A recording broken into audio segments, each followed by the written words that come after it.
एक छोटे से गांव में एक कब्रिस्तान था। पर उस पूरे कब्रिस्तान में बस एक ही कब्र थी। गांव वाले उसे शैतान की कब्र कहते थे। गांव के सरपंच ने सभी गांव वालों को उस कब्रिस्तान के पास जाने से मना किया था। पर एक दिन अरे हरी बेटा, तुम यहाँ कैसे? गांव में घूमने आए हो क्या? नहीं सरपंच जी, अब मैं यहीं रहूंगा। शहर में जो मेरा बिजनेस था, उस बिजनेस में मुझे बहुत घाटा हुआ है और मेरा शहर का घर भी चला गया। इसीलिए अब मैं गांव में अपनी कब्रिस्तान वाली जगह पर घर बनाऊंगा। नहीं हरी बेटा, तुम्हें तो पता ही है कि उस कब्रिस्तान में एक शैतान की कब्र है।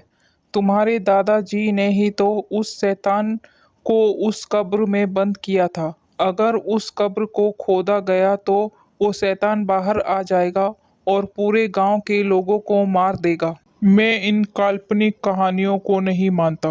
वो मेरी जमीन है। मैं जा रहा हूँ वहाँ अपना घर बनाने। फिर हरी कुछ मजदूरों को लेकर कब्रिस्तान पहुंचा। सबसे पहले उस कब्र को खोद कर निकालो यहाँ से।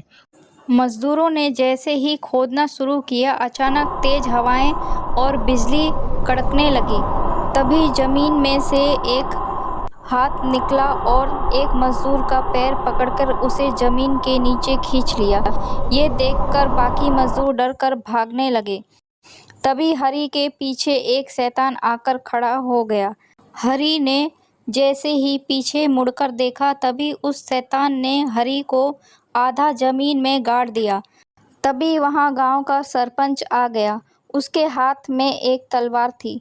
शैतान ने जैसे ही सरपंच को मारने के लिए अपने हाथ आगे बढ़ाए, उसके हाथ जलने लगे, क्योंकि सरपंच ने अपने गले में मां काली का लॉकेट पहना था। फिर सरपंच ने शैतान पर तलवार से वार किया और शैतान का पूरा शरीर जलने लगा, क्योंकि वो तलवार मां काली की थी। शैतान का शरीर जलकर राख बन गया।